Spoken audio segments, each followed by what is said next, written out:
when I'm getting to the bag, ayy. Got the foot on the gas, pedal to the metal when the lane moving fast, ayy. Let them all cross. If they hate, then let them hate and make a bigger boss, ayy. This episode is brought to you by SPI Logistics, the premier freight agent logistics firm in North America. For over 40 years, SPI has been diligently building the most successful freight agent network to provide first-class relationships for our shippers, receivers, and carrier partners.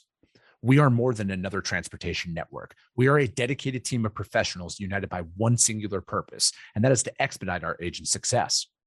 All of our agents are set up for success on day one, as they are provided with a full suite of support staff that is ready to assist them with everything from after-hours emergencies to financial and administrative needs on a no-fee basis. This way, you can focus on continuing to grow your business. There is no financial risk to start, and you have the ability to earn up to 75% in commissions. If you are looking to take control of your financial future and build your business with the backing of one of the most successful logistics firms in North America, visit www.spi3pl.com to learn more. Do me a favor and let them know that the Freight Coach sent you. Hey guys, before we jump in, this episode is brought to you by the Transportation Intermediaries Association, the only trade association exclusively representing the 3PL industry. We talk about risk management every single week on this show. Chameleon carriers, strategic theft, brokers are under a microscope like never before. This is why you need the TIA in your corner. The TIA isn't just about networking. They provide a powerful voice in Washington, the best legal frameworks in the business, and a community that holds the line on ethics and excellence, not to mention valuable certifications. They do the work so you can scale securely and with confidence. The Transportation Intermediaries Association, connecting freight, powering the supply chain. Don't operate on an island. Join the elite. Go to tianet.org and let them know that the Freight Coach sent you. What is up, ladies and gentlemen? We are back. We are live. It is the Freight Coach Podcast, the top podcast in transportation, coming to you guys every single weekday, 8:30 a.m. Pacific, 10:30 Central, to break down some industry headlines. But most importantly, you guys provide some actual insight into what you can do with all of this information. If this is your first time tuning in, welcome. This is the real side of freight, ladies and gentlemen. And I do say that before every single show. And what I mean by that is I only speak with transportation professionals, because at the end of the day, I want to talk to the right individuals who have done what you're looking to do or who are currently doing what you're trying to achieve. So you can take that information, apply it, utilize it, and see a meaningful difference in your business and your life. Happy Friday, everybody. I got a very special guest for you guys here today. I'm really looking forward to this conversation. You know, making it 5 years in business is a feat. 50 years in business is almost unheard of out there, right? And multi-generation companies is what is the actual backbone of trucking. I love everything about what this family has built. And it, you know, selfishly, it's something I'm hoping to do, is build a company that my children and grandchildren can take over one day and keep it in there. I mean, my family's been in the trucking industry for almost 100 years now at this point. And I'm really looking forward to this conversation. So I'd like to welcome Mr. Russell Leo to the show this morning. Russell, thank you so much for sitting down with me here today. My pleasure. Great to be here, Chris. Thank you. So let's start out from the beginning. How did RLS Logistics come about? Oh, geez. Well, you know, to your point, to the intro, you know, over 50 years ago, you know, the family business originally started. Originally, we were, my family was mushroom growers, right? So we were mushroom farmers here in South Jersey. My grandfather and father started that business in 1968. My father lost his dad a few years after that, and sort of took over as a young age, and you know, ran that for about 20 some years or so, and then really didn't want to, you know, be in that business anymore. So sort of took a look at what was out there, and the cold chain had really caught his eye. So we put up our first cold storage warehouse. He put up in 1988. And then got involved in transportation in the early 90s, and then sort of just grew from there. Was it just kind of like a natural progression to go from, you know, starting out in the farm? Was it just like you guys, your family just identified like, hey, this is a sustainable option that could outlast the farm? And I say that from the standpoint of growing up in the Midwest. I know a lot of family farms that kind of cease to exist after a while due to getting property bought up or whatever that looks like, where, you know, farming used to be like, I believe, the number one profession in the United States for a very long time. And now it's seemingly has went away. Was that one of those conversations, do you think, at that time? Not really. I mean, there was a few influential people that my dad would always credit, but the original idea really came from my aunt, my mom's sister. My Aunt Lucy, she had worked at a cold storage warehouse, and they were sort of just talking one night, and my dad was saying, the mushroom business isn't doing well. Blah, blah, blah. We were on 10 acres, even though mushrooms are grown indoors. We were on 10 acres. And she said, Tony, she said, you should take a look at the cold storage warehousing business. It's becoming more and more popular. Like I said, she was working for another company. And so he started looking into it. Now, we were already a little familiar with the cold chain because on the mushrooms, we would store them, albeit, in very, very small rooms and ship. So he was a little familiar with how refrigeration worked and whatnot on a very small scale. But she really was, really planted that initial seed. And then, sort of, he talked to a few other people, and then it took off from there. So yeah, so it really just happenstance over a casual conversation one night, I think. I think people would be surprised on how many businesses are started from just that. And then you hear something and you're like, oh, I never thought of that. Let me go out there and build it. But, to that point though, like when you guys started to where you guys are today, it almost looks nothing like from the beginning. And I think the most important step that so many people overlook, Russell, is the fact that just starting is the hardest part. Like there is no perfect plan, just like there is no perfect environment to operate a business in, right? Like I'm sure you could go back over the history of your company and probably point at 100 different things that you guys thought, I don't know if we're going to survive this, but you kept showing up, you kept finding a solution, and you kept performing where you kind of sustain the tail of time. Yeah, absolutely. So myself, my brother took over, when we graduated college roughly in the mid 90s, and our father, gave us a great foundation. We had roughly, 15, 20 employees. Today, we probably got over 400 team members now. But we really just grew through trial and error. People ask me how we do, how we did it, or how we do it, because they sort of see RLS in its current form. And I'm like, well, it's simple. I'm like, just make every mistake you can for about 30 years or so. And you figure it out, you get to figure out. Sadly, I lost my brother a little over 5 years ago. But that's still, his legacy, lives on in the company. And then myself, it's still difficult for me to talk about. I apologize. But, yeah, we still operate the same way. So we're still making mistakes. So no worries there.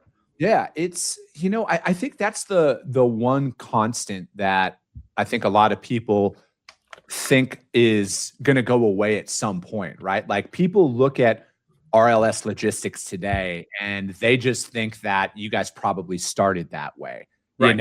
I think it's a common fallacy that I've come across when it, and especially like you see it a lot in social media.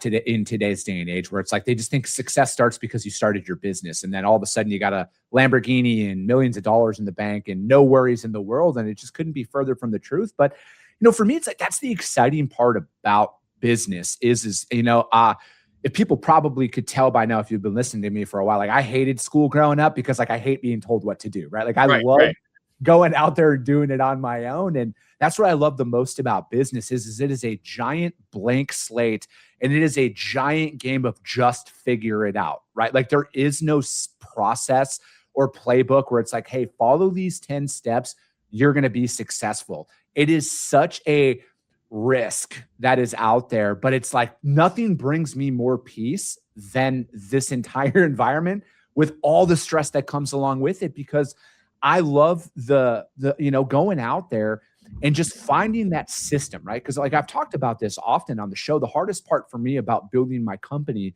has been systems development, because you have a great idea, but after a lot of execution over a time of 6, 9, 12 months, you might not know if it's actually working, and you might run out of money in that time, right? Yep. Yeah, absolutely. Yeah. And I think just, it is maybe as I'm, just getting older, but I think, just going back to, point you had earlier in terms of we play the long game, right? And I think a lot of people now, they want that instant gratification. And, I got twin 16-year-old boys at home, and hopefully, someday they'll be able to take over the business. I try and show them that, hey, they sort of see where we're at now once again, but this is really the long game, and that's what we're playing here, where I think a lot of people, like you had mentioned on social media, they want that gratification, and they want it today. And I'm like, besides hitting the lottery, I don't know how else you do it. There's people obviously that maybe can do it much quicker, and because they're a lot smarter than we are, but it does take a while. And I just don't think if people today want to put that time into it, What are some of those intangible things though, right? Because I look at it where, yes, systems development is the hardest thing for me, but business is a system, right? Like customer retention doesn't happen by accident.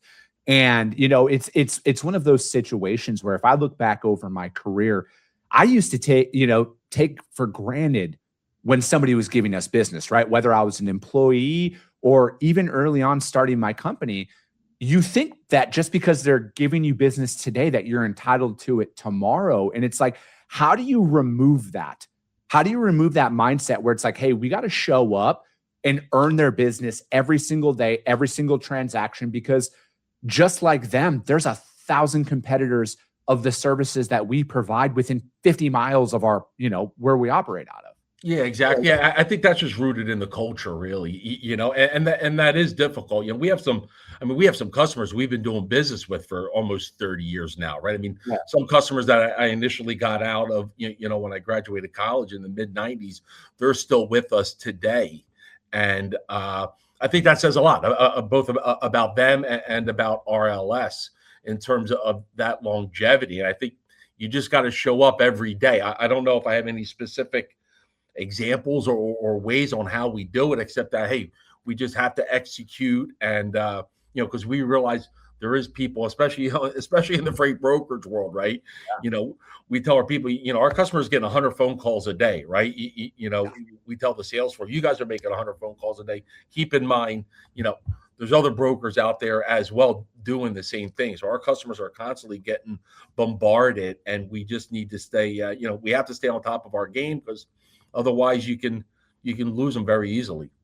Yeah, that's one thing that I'm trying to instill in the culture in my company as we build it up. Because it's like our company motto or slogan is one truck at a time.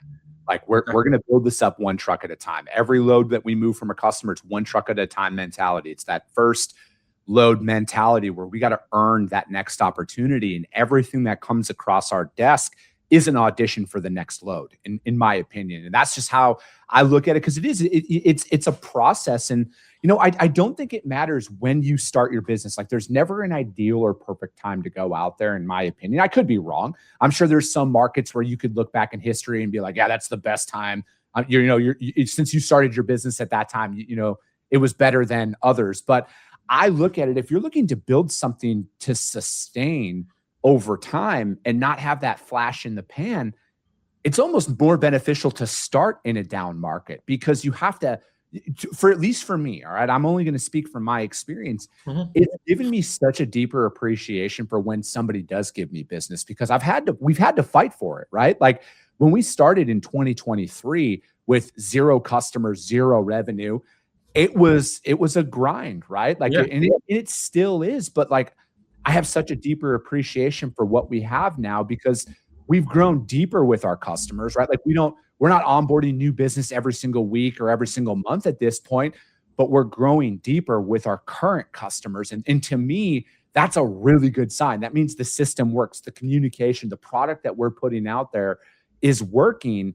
And again, to what we were talking about a little bit ago, I think that so many people stop way too early in the process because they're not getting new business every single day. They're not onboarding a bunch of people. They're not making millions of dollars. And what I think, like the data says, I mean, look what's the statistic on all the lottery winners that go broke? Why'd they go broke? Because realistically, they didn't have to work for it, right? They don't appreciate it. And that's why I think a lot of people, when you're going out there and you're looking at building a business, and, we'll use your guys' family business here as an example, 50, you don't make it 50 years because you don't know what you're doing, right? Like you don't make it 50 years because you had one good month and then you've been coasting for the last 49 years and 11 months, right? Like it's Right.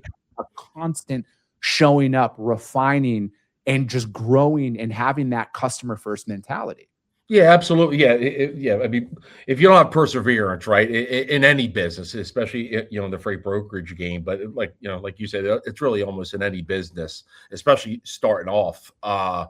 It's a grind, and it still is a grind, right? I mean, we're still grinding every day, and I think one of the things that we earn the customer's trust, right, over the years. Like I said, we have some of those customers been with us for 20 or 30 years now, and once you earn that trust and you explain to them how things are working, and even in the boom times, right? I mean, we've gone to our customers and we've lowered rates without them asking us, right? Just because we saw the market turning, but our motto here is, pigs get fat, hogs get slaughtered, right? So I want to make money on that customer this quarter, obviously, but I want to make money off of them 5 years from now, so you really need to earn that trust. And I think once you have that and you can have those open conversations and just show them that you're showing up every day doing what's best for them, I think that, that says a lot.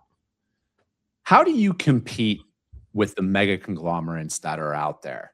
I think that's another thing that a lot of people kind of go up against, where they're like, oh, why do I even try? There's all these big established companies and everything else. How do you take that and go out there and compete in the market?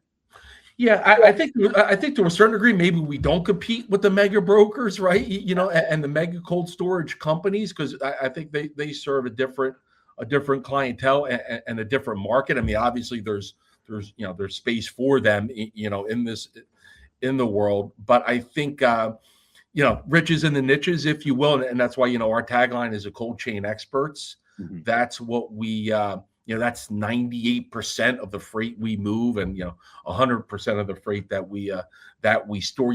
We just stay within the cold chain, and dry van, truckload, we're probably not going to be the best fit, if you will. But if you want good rates, good service within the cold chain, just because of our carrier network, I'll put our services and our prices up against everyone. So I think, obviously, when some of the bids and the RFPs, when we come out, we know some of the mega brokers are quoting on them, and we'll win our small percentage, and we're fine with that. So to a certain degree, I don't, and maybe it's being a little naive, but I don't, we don't really think we're competing with those top 5 brokers out there, or top 50 brokers, 100 brokers, whatever the case may be. No, I get it, right? And I think like it's, everybody can carve out their own market inside of that, where it's like, I mean, you don't mistakenly become a multi-billion-dollar business, right? Like I know a lot of the larger companies, whether on the asset side or the cold storage side or the brokerage side, they get a lot of heat, right? Because for whatever reason, but you don't get that big because you're not good at what you do. Right.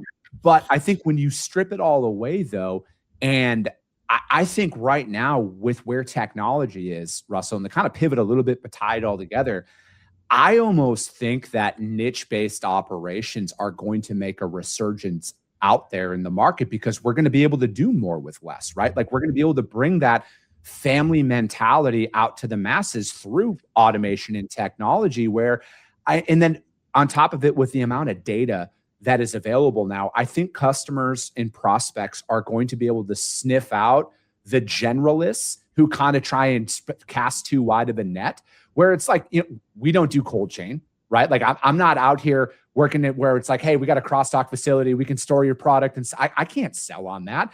If I sent them a message and your team sent them a message and we both got on the phone, they're going to be able to tell in about 5 seconds, Chris Jolly does not know cold chain, but RLS Logistics has it dialed in. Do you think that is a potential trend here coming up, where they're going to filter through and they're going to be like, I just want to work with somebody who just moves this style of freight?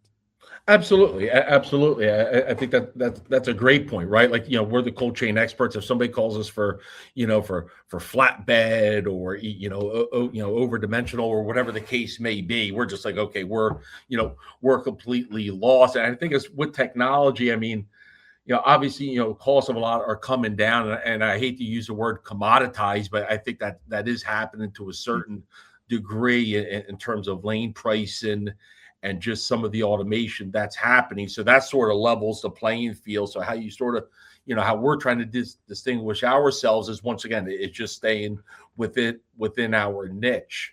Because I think a lot, and even on the technology side, I mean, I think, a lot of customers, I want to say they care about it, but they don't care about it, right? I mean, whatever you're doing, that's great, but it's, hey, can you get my freight picked up and delivered on time, claim free, for a good price, right? And if you can do that, if you got AI chatbots calling this carrier, who really cares? We don't have a lot of customers asking us about that. I mean, I realize that lowers your cost per, your cost per transaction, and your cost per load, however you look at it. So I don't want to diminish that is important, right? And to help, staying competitive.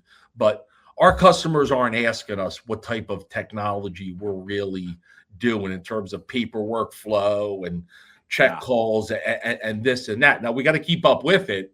Like I said, I don't want to disregard that, but at the end of the day, it's picking up on time, claim free, built, at a good rate, and everything's fine. I think a broker, starting out now, and I think it kind of gives the broker industry a little bad rap sometimes, is when most brokers, I don't think, like to say no, right? Which is great, and I can appreciate that, because we handled freight years ago we had no business handling, just because we didn't want to say no. Like I said, it took us 30 50 years to become an overnight success, and we would just say yes to everything until we realized, okay, we just can't execute on every order, on every phone call that comes in. I think some brokers starting today, just kind of tying it all in, the riches and the niches, is I get it that it's not it's difficult to not say no, to when a phone call comes in, especially when you start off, because you want that customer, you want that revenue, you want that business. But I think sometimes that gives, like I said, the brokerage industry a bad rap, because then when you fail, it's sort of like, okay, well, you were sort of set up to fail, right off a Jump Street, just because, you couldn't execute on that particular, order lane, whatever the case may be. Yeah. So much value there. And for the audience who listens to me often, no, I did not pay Russell to say what he just said about the customers don't care about your technology. They just want your trucks to pick up on time. And I talk about that often, man. Is that I think, like, yes, technology is great. I'd want to automate a large portion of my business, but I have yet to have a customer of ours or a prospect of ours ask what our tech stack looks like. Like, they don't care. I'm not saying everybody out there doesn't, but like we overcomplicate what we're doing at times for whatever reason. Like, your ability to source consistent capacity, claim free at a fair price, or minimal claims, because things happen. Well, right. But it's like, that is what you need to deduce your offering down to as a broker, right? Like, these bells and whistles and these hoops, like, you're creating more problems for yourself at that time. And I'm like, when we're out there and we're talking to people, I keep it as very basic as possible in my approach of, like, this is why I know your freight better than everybody else who's reaching out to you, like, with the subject matter expert mentality, because I know at the end of the day, Russell, my entire value proposition is meaningless if I can't have a driver show up. Right. So it's like, people want to focus in on all these bells and whistles, and they're great. Right. But that can't be your value proposition, because, again, freight brokerage is as simple as this industry is ever going to be, in my opinion. Product picks up at point A, delivers to point B. Do it on time, and you will be successful in this industry. And I think that technology has created problems that once did not exist in this industry through all of these different tools that are great tools, but they are not a requirement to be successful in this industry. And I look at, with a lot of technology, we'll invest it. If one of our customers says, hey, Chris, I need you to do this, this, and this, done. All right, we're going to invest in it. It's going to be, if that's what we need to do. Or if our drivers are like, hey, Chris, can you look into this? This makes our life easier. Yes, absolutely. We're going to look into that.